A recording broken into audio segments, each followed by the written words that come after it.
Whew, that was a long section, and one which kind of took it out of me, to be honest. Oh, my head. There were some complicated ideas there. Now,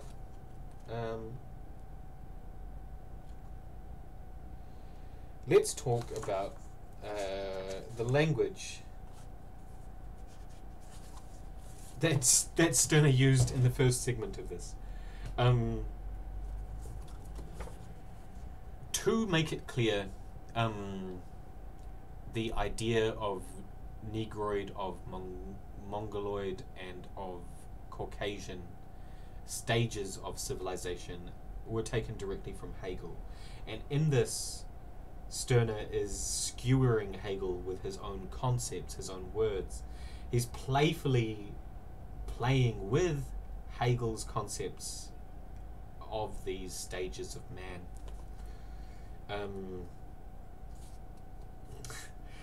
God, it's not ideal, though.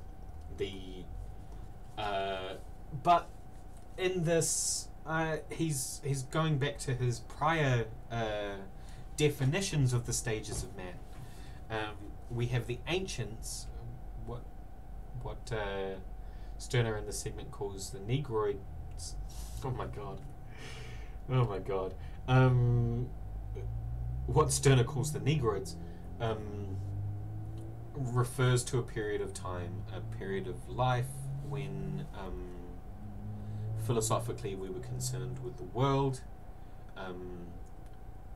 This goes with his stages of man. The child looks towards the world. The Mongoloid looks towards ideas, where God becomes the god of ideas, where theology, the ideas about God, becomes about getting to the back of the fixed ideas in the mind. And then he comes to the third age, the Caucasian age, which is the full adult, where the individual becomes obsessed with himself, or in this case, the society becomes obsessed with society, thus making the ideas that the Mongoloid age were tackling into sacred ideas. They are Hegel's too. I forget which Hegel. I forget which Hegel's book it's in. I haven't read a lot of Hegel. I think I should be more familiar with him, but I'm really not. But they were more or less Hegel's stages, not child, youth, and man, but rather Negroid, Mongoloid, and Caucasoid. Oh my god, I can't. I have to laugh. It's pretty funny. Makes me want to listen to some Devo though. There's a second part of this segment that I read.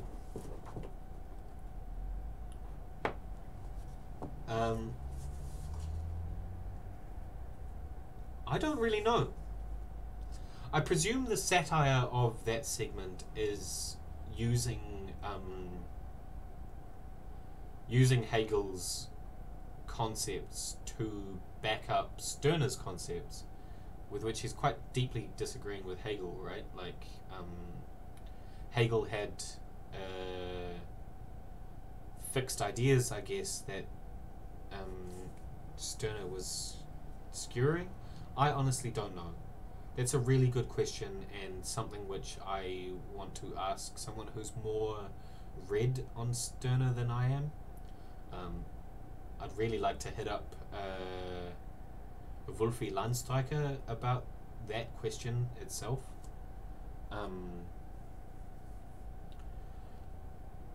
Yeah, I think we should ask the group. That's a really good question. The segment is Men of the Old Time and the New, Part 3, The Hierarchy. Yeah, that could definitely be worth asking. I think John Large is relatively educated in this. I think he knows quite a bit about, but I'm not sure.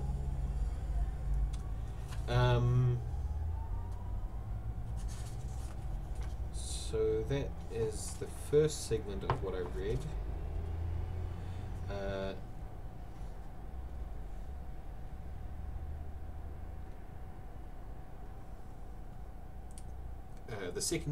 The next segment, the next segment describes how these fixed ideas and Christian virtues and sacredness of sanctity are instilled in us, much like we have to force these ideas into children as they grow. Because a child and an animal has no ideas between good and bad, warranted and unwarranted.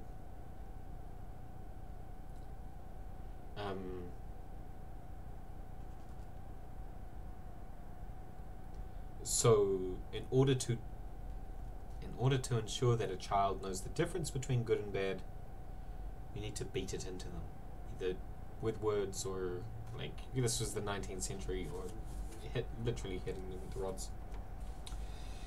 The next segment is about the cultured and uncultured.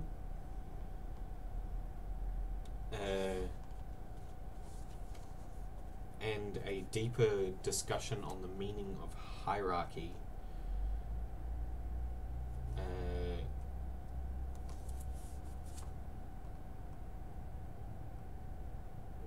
The division cultured and uncultured, Stirner says is a false one, and that each cultured man has a little of the uncultured in him, and each uncultured cannot be completely without thought, which is the culture that Stirner is speaking about. And then he defines hierarchy. Hierarchy is dominion of thoughts, dominion of mind.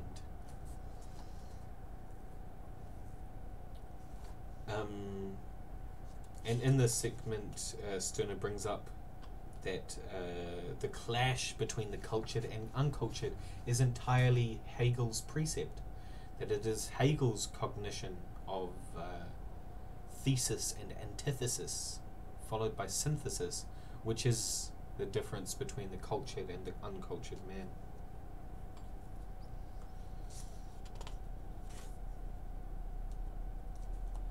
The rest of the segment is mostly describing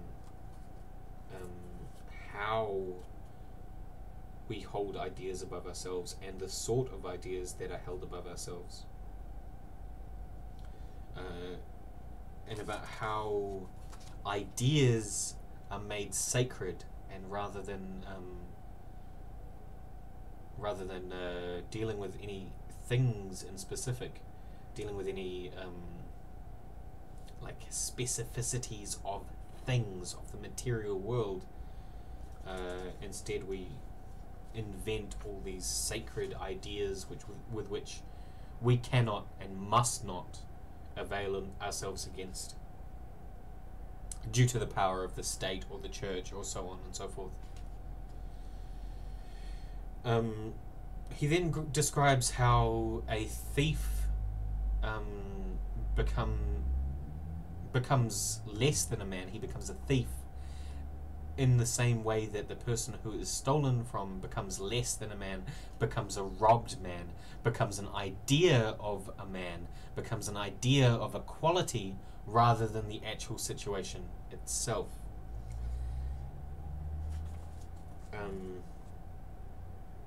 This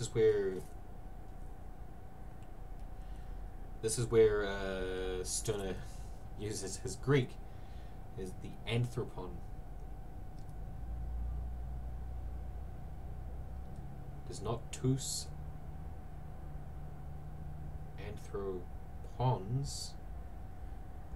It is not tous anthropons, men, but anthropon, man.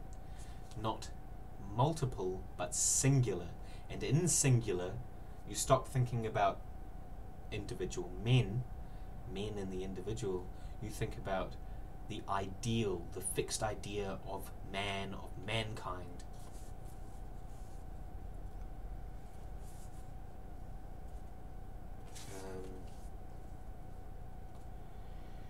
Then he describes again how people who have fixed ideas are still egoists.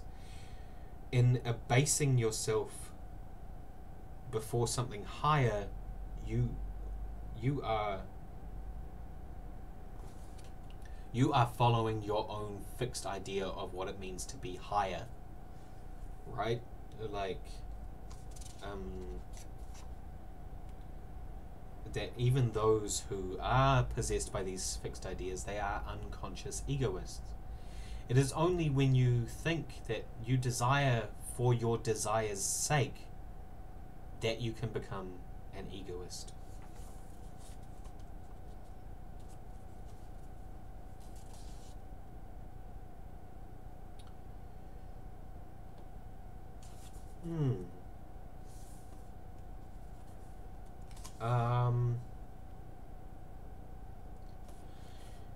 Yes, then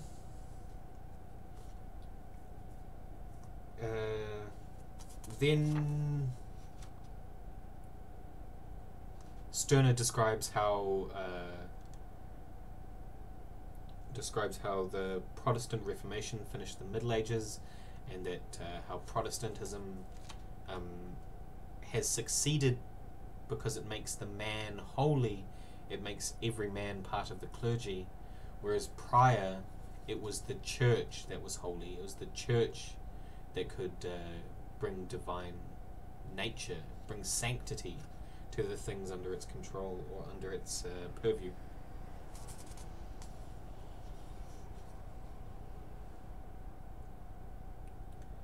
He then brings up Descartes, and I think an interesting thing is that which I think Stirner would have been most fascinated in, is that neuroscience has disproved that the mind is separate from the brain. We do not have a brain, we are a brain, and our brain, through its neurons, extends to the tips of our fingers and the tips of our toes.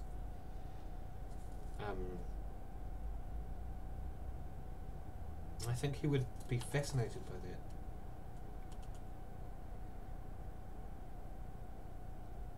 that. He also describes how a childlike heart, which means to only see what is, rather than what you think it is. I do have some good books on neuroscience. Gödel, Isha, Bach by Douglas Hofstadter. Now we have a mutual friend, you and I, Thomas, who can't stop fucking talking about Hofstadter. But he's good. He's good. Who else?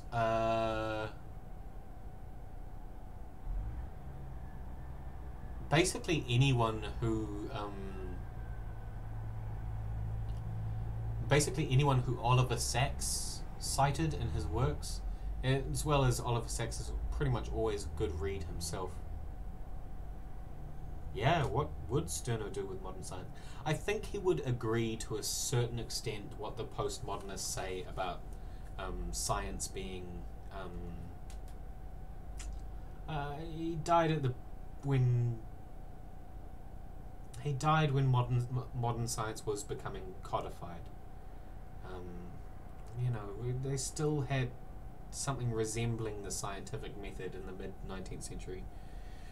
I think Stirner would agree with the postmodernists that science is only meaningful if we can make a narrative that goes on with it. Scientific facts are meaningless without a narrative, which is where I strongly agree with Jordan Peterson on, because he believes that as well, which is where Jordan Peterson amusingly flirts with postmodernism. Fantastic.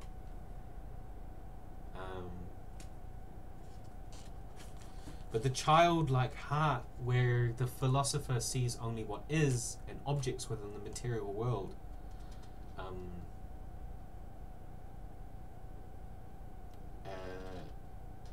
the spooked man, the possessed man, sees only what he thinks about the objects in the world.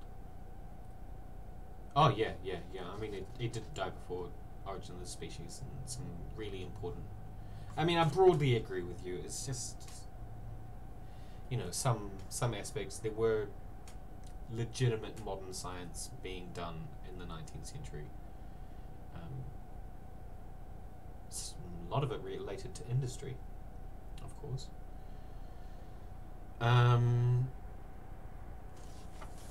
Okay, continuing.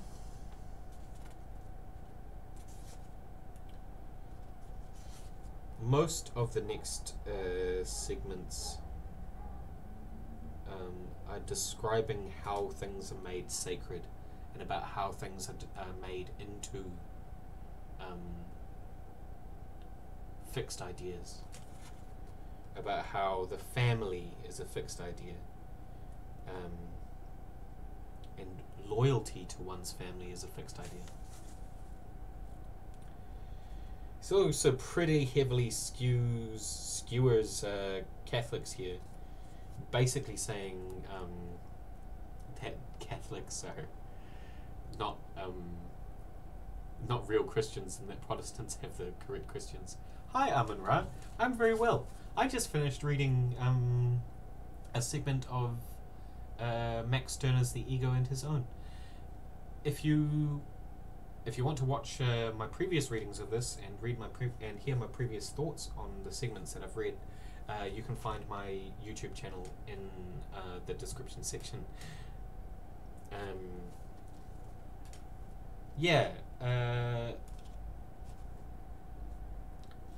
Thank you for saying it's interesting. I find it very interesting myself, and I'm very much enjoying reading it for reading its sake.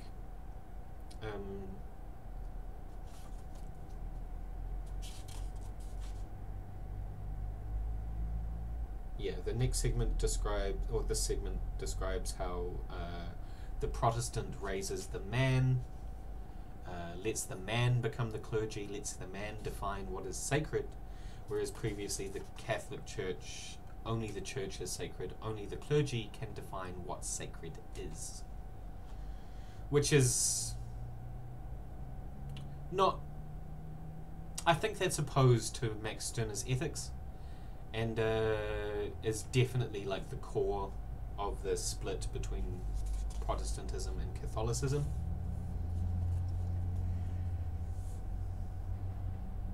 The next segment is quite exciting. How little man is able to control. He must let the sun run its course, the sea roll its waves, the mountains rise to heaven. But this is where Max Stirner describes property in his conception, where he describes how he has control over all his property, and property is what Max Stirner accepts as his own. Property holds a dual meaning, it's in personal property, but also the property of, to hold categorical properties.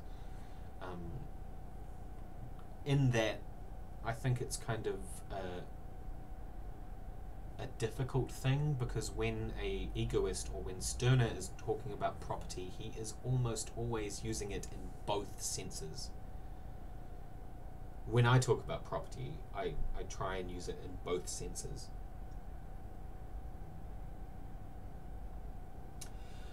But Stirner here describes how it is in his property that he can change the world. The moment that he realizes his vision, his acceptance of the world as it is his property, he can do away with things that are not useful to him. He can become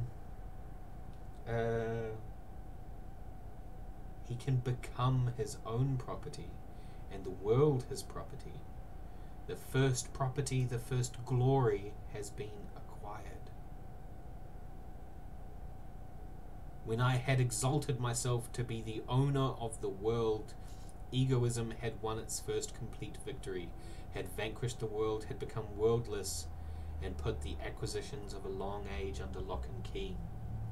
I think that's great.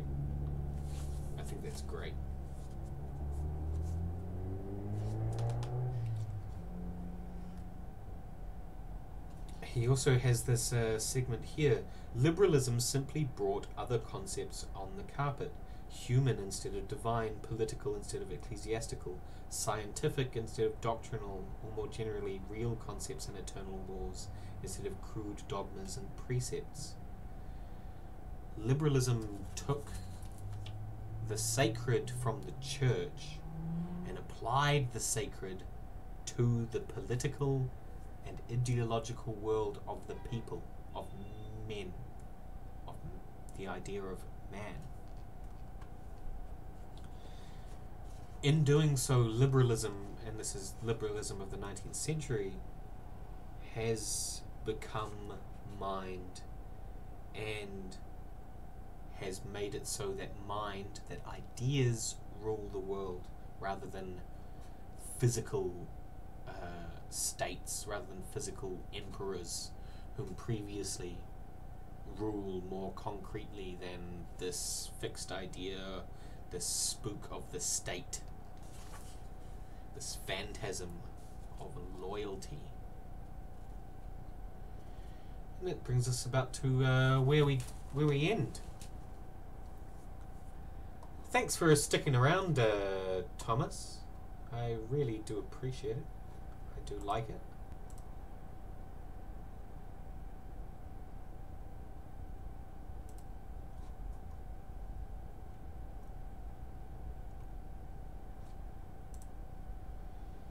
Oh my god, I'm getting so many messages on all sorts of other things. I'm gonna have to check these messages and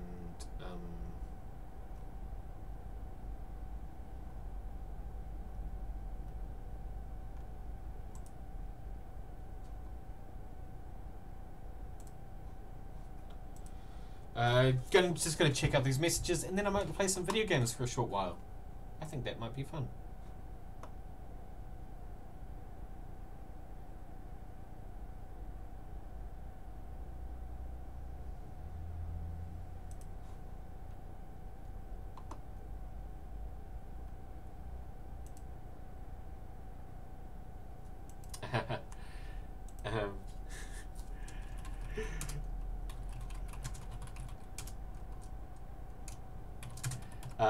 So I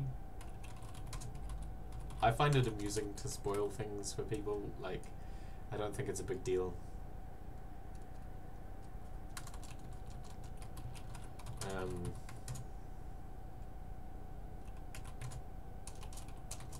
Has anyone seen the new Game of Thrones? I haven't. I'm probably not going to.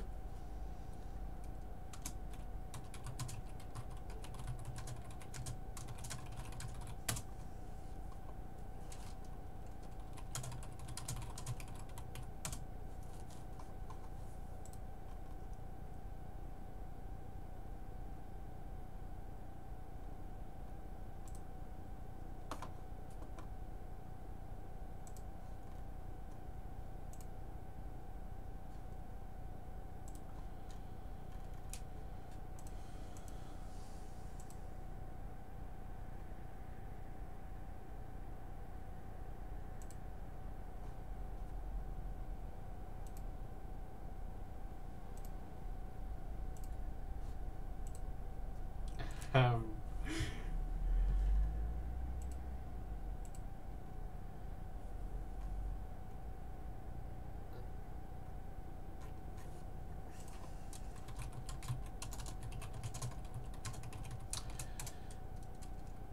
my friend got given 2 bottles of the Johnny Walker White Walker.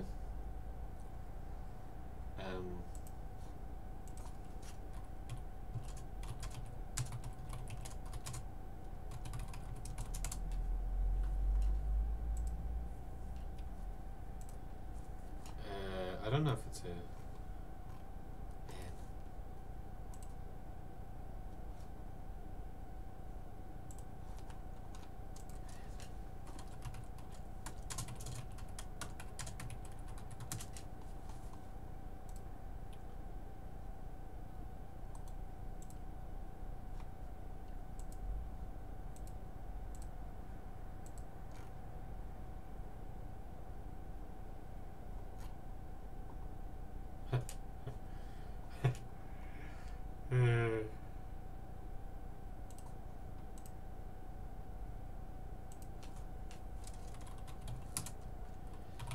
So I'm doing long distance with my partner.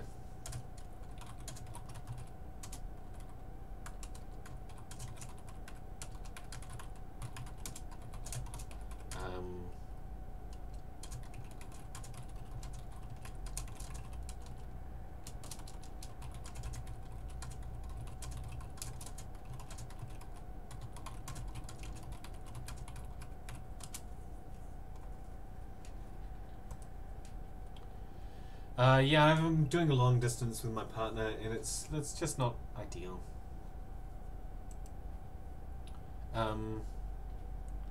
Like, it's fine. I'm happy. It means I can live alone, and my rent is fucking nothing. I'm paying less for a whole house, which I can live in as I wish, and dick around in, and put shit up on the fucking walls. I'm paying less for a whole house than a single room back in my hometown. So it's like, cripes.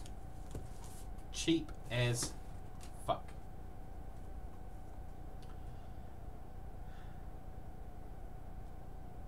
Yeah. It's hard. I love my partner. They're really nice. I like them.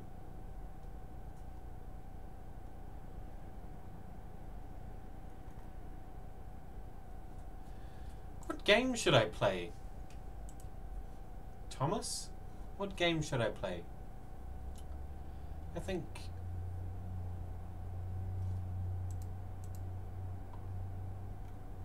I don't know. Maybe Kerbal Space Program?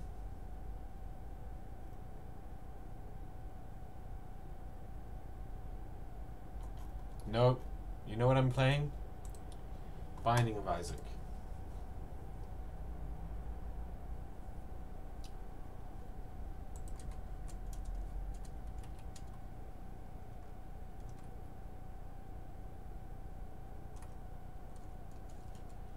Do.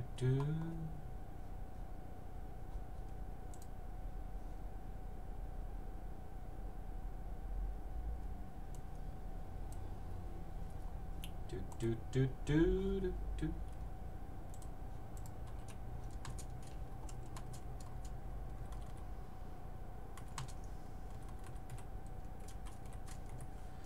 Can you hear the music there, bud?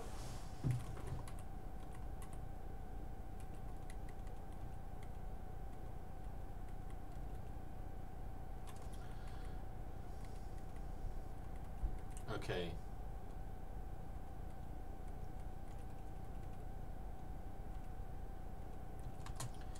Eve. Oh, I guess I should change my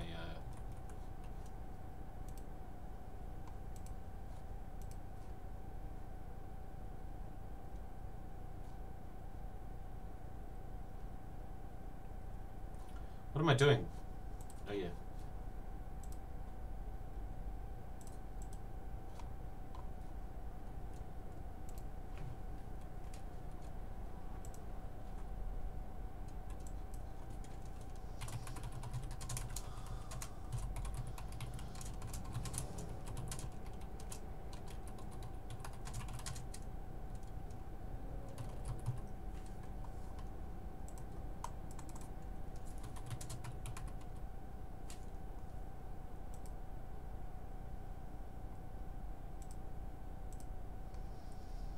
Nice.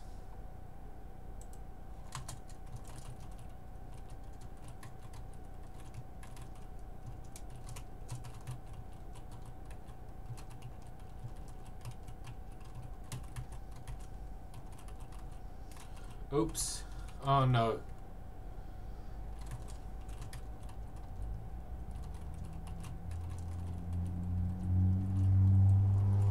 I mean, not terrible, because...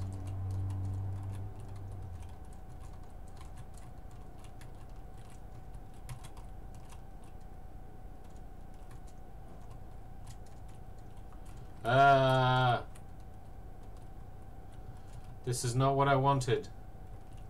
It's not the upgrade that I thought it was. But...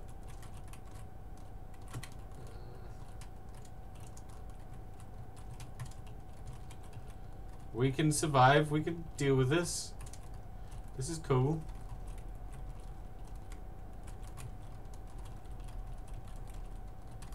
Oh my god, this is...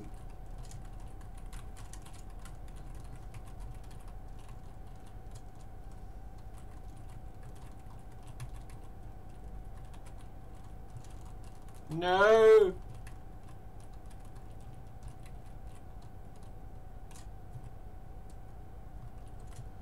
Okay.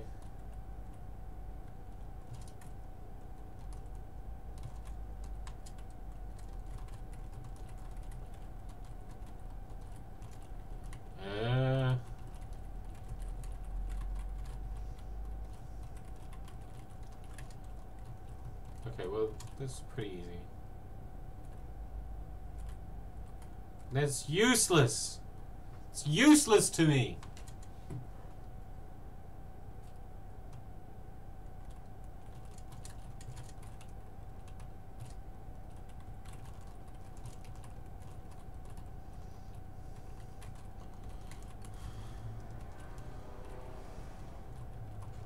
Okay, this is good. Pinky eye is good. Bombs? 5 bombs is really good. Because I can do this. It's not what I wanted, but I will take it.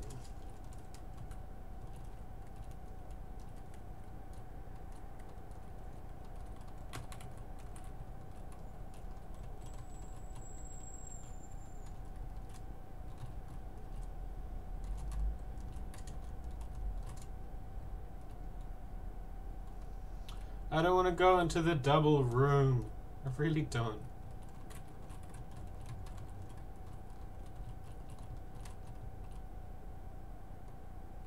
Okay. This is good. This is good. Oh no.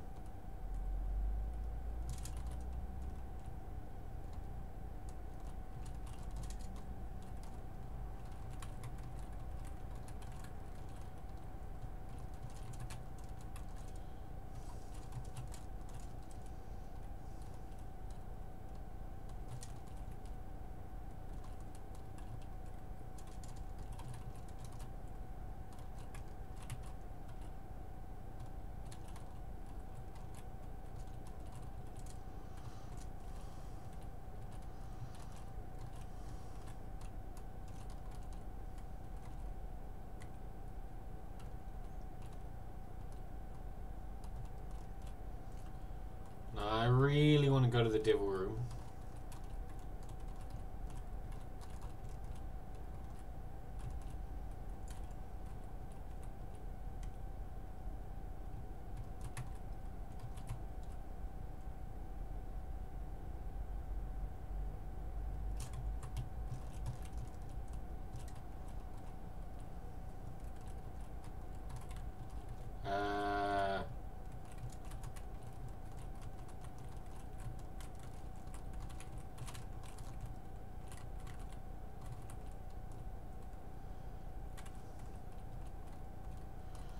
Oh my god.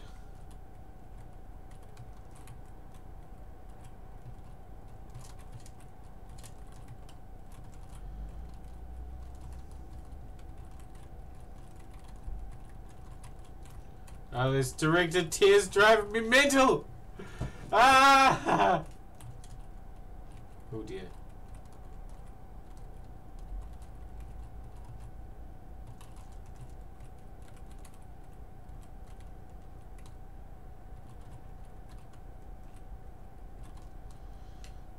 Nice. Nice. Altar?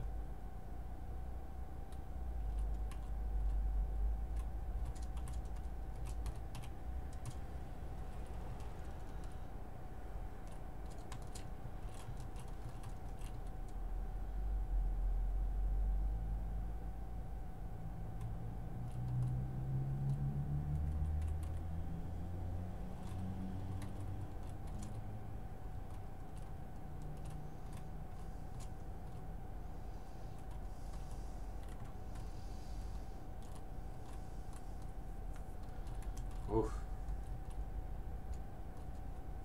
Ooh. Ooh.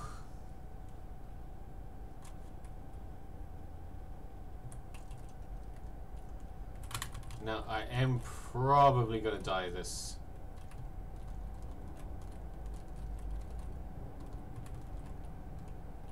I am probably going to die.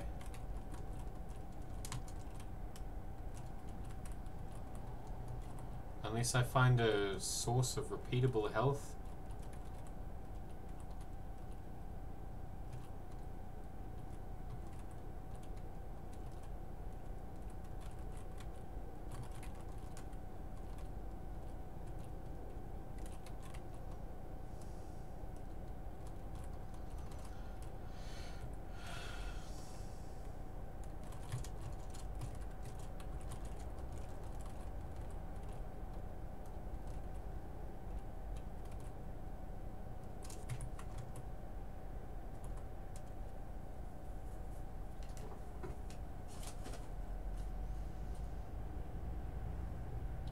Oh, thanks, Social Samurai. I do appreciate it. I wonder why I'm getting no sound. Oh, I didn't even...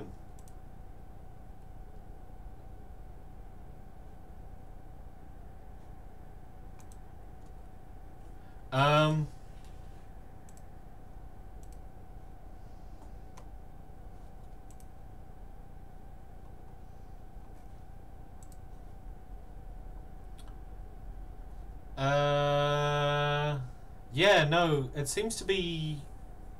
it seems to be that OBS is just picking up... yeah, it's not picking up desktop audio at all. The only time I've been able to fix this is turning off OBS and starting again. So I guess that's it. I guess I'm ending my stream here. Thanks for bringing that to my attention, Social Samurai. That's not ideal. I wonder why that happens. Thank you.